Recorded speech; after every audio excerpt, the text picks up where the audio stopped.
Hello, I'm Louie. And I'm Tony, and this is Talking During the Movie.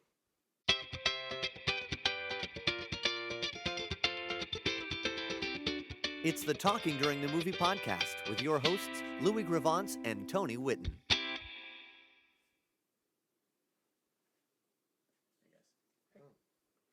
Thanks for the intro. Do you want to just... Yeah, I'll let you guys do just, something. just for a few. You promised the intro. You came through. Excellent intro. It took us a season. Yes, but we are much obliged to our good friend Scott Whittemore for coming up with an introduction. And artist. Yes. So this week we are proud to present Big Hero 6, Disney's latest movie, and I don't think it's going to be as big as Frozen. I'm going to say that right off. Well, and you'll be pleased about that because you said that Frozen didn't deserve. I stick by that. That it did not deserve to be that big.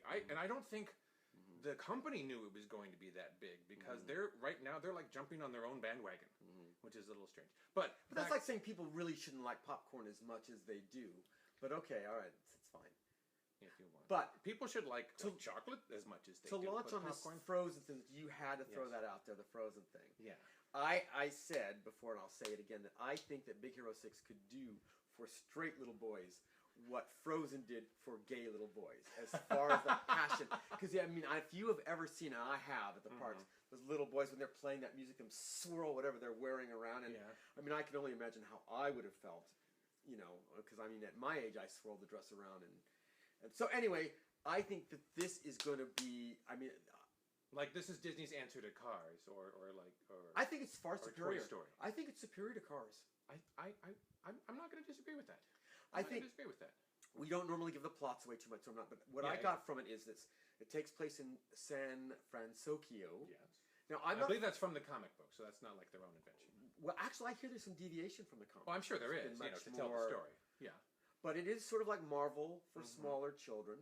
It's cool. It's one of the things I really like about it is it celebrates smart kids. Yeah. And being smart and being a nerd, and that it can be completely cool to be smart. And, right. And also that... They do make that point that, yeah, it's cool to be nerdy. My sense is that it was like 60 years into the future that nations had to come together and pool their resources. So Tokyo and San Francisco became this fantastic... Really? I think they kind of glossed over the fact that the Japanese had pretty much taken over the West Coast. Okay, well, that could have happened too. But it might be some alternate universe where if that's what they managed to do, then fine. I don't know. Then I say go for it. I mean, that would be a better job. And they have these fantastic things in the air. They almost look like dirigibles, and they're fans, and I think they're power generators. Yeah, that's what it looked like. Anyway, it's beautiful. I wept shamelessly. It's a little bit different. Anyway, go ahead. What do you think? Well, it had some emotion there, which was nice, but it seemed like very formulaic, and it seemed to me it telegraphed quite a bit. It was almost overly simple for me, but it was a beautiful movie to look at. Absolutely beautiful, like the production design and how they come up with everything. I don't know, something overly simple. Yes. I just yes. Okay. Yeah. Really? Yes. Like there's only 3 people the villain could have been. You could easily check it off and go, oh, that guy. Okay, all right, so that. Yeah. Okay, but I think it's complex emotionally. I think the narrative is, you're right. I would say they cover a lot of things that most cartoons for kids do not cover. Right. Yeah. And I think that the maturity that the character, I mean, we don't want to tell too much. Darker in that sense. I mean, somebody always dies in a Disney but cartoon. usually it's like, Uncle Scar falling off the cliff or something, Right. Well, and this is, I think, packs a real wallop, and I think my thing about the movie, I loved it. I loved it very much. My thing about the movie is it's a little bit like, ladies and gentlemen, our next franchise, whether you like it or not. And I mean, it even ends that way with like, there's gonna be more. Right. Buy the toys. Very well set up to buy toys. And it's a little, if one were, a little more jaded, one could suggest. What? And it's a little too franchise ready. But you know what? They're looking for that now. They're looking for the next Frozen, the next cash cow. Yeah. It's classy enough that I think that it's... I thought it was very well done. Don't get me wrong. I really like this movie. I would recommend it, and I think it's very well done. And for a year of truly mediocre animated fare, really, and people... Well, in movies in general, I had to slog through this summer. and I saw very little. I saw 82 movies this year. Already? No, not already. From November 3rd to November 3rd, I saw 82 movies. That's impressive. The exact number I had done the year before. Exactly 82. I saw like between 8 and 2. No, I'm just kidding. I don't even know why he has this. Do you have a right even? It's a startup. Anyway, so and I think it's far superior. I think this is why I have you here. I think you should see it. I really think you should see it. I recommend it. I say go see it.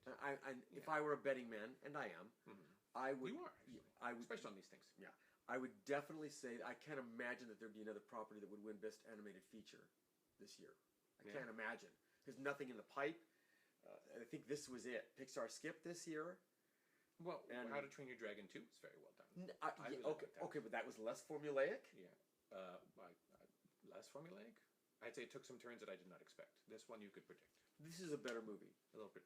It's very well done. It's a much better movie. It's like cotton candy everywhere. And if you play Disney Infinity 2.0, there is a fantastic template for it that you can build rides and things, and the character figures. I mean, not that you do, but if you do, for your extras out there, it's really superlative. Yeah.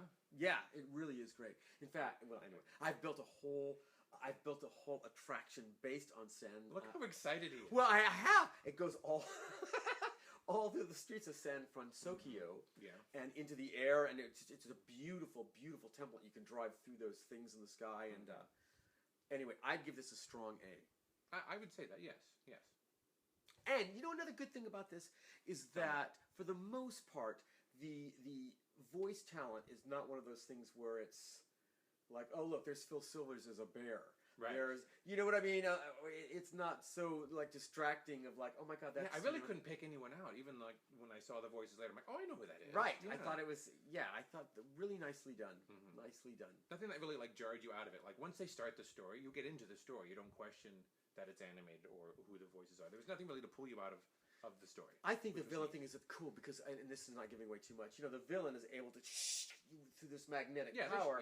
He takes all of these microchips and they can do all this stuff. Yeah. And the way that he floats through the streets and raises them up with some really nice visuals in this movie. Some really neat villain work. They spent their time like painting the pictures that are in this movie. I mean, everything was like cotton, like I said, like cotton candy colors and bright purples and yellows and blues and reds. Everything so that it pops. They wanted it to really pop out, and it does. It had everything but the price tag on the toys. Basically. Thumbs up. That could have been like a little tag at the end, like don't forget to buy our toys. Well, that's what it... Yeah. Oh, and also, did you stay for the very, very, very, very end? I did. Okay, because there's they do what in the vein of Marvel, they have that little thing at the very, very end. So stay for the end of the credits. Yeah, and I thought it was pretty cool. And it rewards like the fans. Like when they first appeared, like there was a big murmur in the audience, and my friend doesn't follow a lot of stuff goes, what was that all about? Was that something important? Right. I'll talk to you later. Right. So please stay till the end of the credits. If you're finally a great animated film for the family this year. I think so. It's a little heavy. I don't know about the look. Is it rated PG? I can't remember now. I want to say, yeah. I imagine it's a little heavy, I'd say, for the little ones. But I think if they're that little, they're really not going to get that. Yeah, it kind of glosses over. I do. I think that you know, it's like, oh, yeah. I don't think it's going to be like, fire. No, but yeah, I just don't take your 4-year-old to an animated movie simply because it's animated. That's all I'm saying. Use some common sense, you know. But I think 8 or 9-year-olds would be perfectly fine, and this is almost tailored to them. So I have nothing more to say about this. Well, we both recommend it highly. So go see Big Hero 6. Louie's bid for Best Animated Oscar this year. All right. Excellent. Well, coming up next is Interstellar. We've got a twofer this week, which is very exciting. All right. So thank you for watching. I'm Tony. I'm Louie. And again, special thanks to our good friend Scott for coming up with our introduction song. Sure thing. Is he still here? All right. Well, we'll take care of that. Little. I know. Thanks for watching. Thanks. See you next time. Bye.